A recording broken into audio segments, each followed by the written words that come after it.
Do you need a kitchen scale for baking? Well, my grandmother, during the Great Depression, supported her family. Her husband died when my father was 6 weeks old, and she supported 5 children with a bakery out of her home, selling cinnamon rolls, bread, and other pastries. So obviously we would say, no, we don't need a kitchen scale for baking. But did you know that measuring cups can vary up to 20%? These are all 1 cup measuring cups that I have, and they all are different sizes. That's crazy to me. I cannot believe that they make measuring cups that vary 20%. That just seems crazy. Imagine if we had rulers that varied in an inch wasn't always an inch.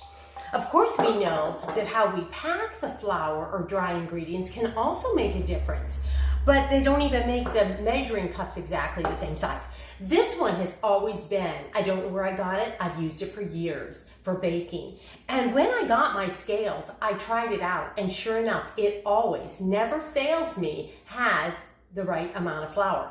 So a cup of flour is supposed to weigh in grams between 120 and 125 grams. And this cup always does that. If I measure it, if I take my flour here and I just scoop my flour, and of course we know that most of our flour now is pre-sifted, and I also sifted this flour. But if you just put your flour in like this and then you go like this cup is always going to be right about 123 to 124 grams. But even in this cup, if I did not know that's how you were supposed to add your flour to your cup, and I just went down like this and got a cup of flour, I would find that this is actually going to weigh about 20 grams more in 1 cup. So you can imagine if I made a cake and had 2 cups of flour, I could have 40 grams of potentially more in that cake, which would make the results turn out different. Have you ever given a recipe to somebody and they say, I just can't make it, it doesn't turn out like yours? It could simply be that they are putting too much or too little flour, or if you have this monstrous of a cup, you would have a lot more flour. Let's just scoop down for fun. I'm gonna put this little thing on, I'm gonna tear my scale here, and I'm just gonna do a scoop like this and just reach down, so we know that this isn't gonna be right because I didn't put it in here right. But let's just see what this measuring cup weighs, 1 cup of flour. And it is 166.5 grams. Hold on a second, I'll show you that. So if you had 2 cups reaching down into your bin and getting flour like that, you would definitely have way too much flour. So as we can see, it really does matter, the cup and the way you would put your flour into your cup. If you do not have a kitchen scale and you buy one, be careful about making recipes that you've made for years and you're happy with, because if you start measuring your flour, it could alter your results and you might not be happy with them.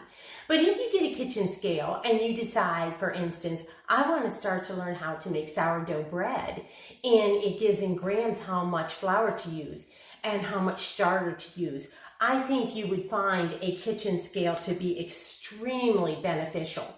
You know, we can cut down a tree with an axe, but I think most of us would want a chainsaw these days. And so do we need a kitchen scale to bake and bake well? No, we really don't. But at the same time, I would say, get yourself a kitchen scale. You can get them as cheap as $20, and you will find that your baked goods can be more consistent. Now, I do want to say one thing.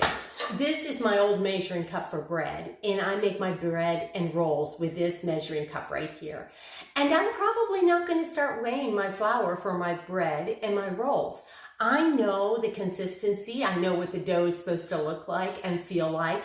And this cup is dented here. It's caved in on this side of the bottom of it, and it just works perfect for me. It's 2 cups. I go in and get my flour sometimes. If I fluff it up in my big bag or my big tote, I can fluff it up and just kind of do this and not even have to use my spoon.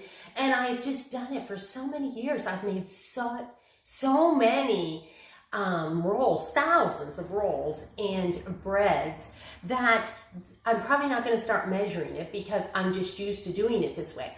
But on the other hand, when I get a new recipe or I'm trying to figure out or critique a recipe, I oftentimes will pull out my scale. Or if you want the consistency of something, there is some of my sourdough where I really want to make sure that I divide it correctly and that it's all even, or I'm doing loaves of bread or something to that effect. And I really do appreciate my scale. So I would encourage you, if you do not have a kitchen scale for baking, grab one.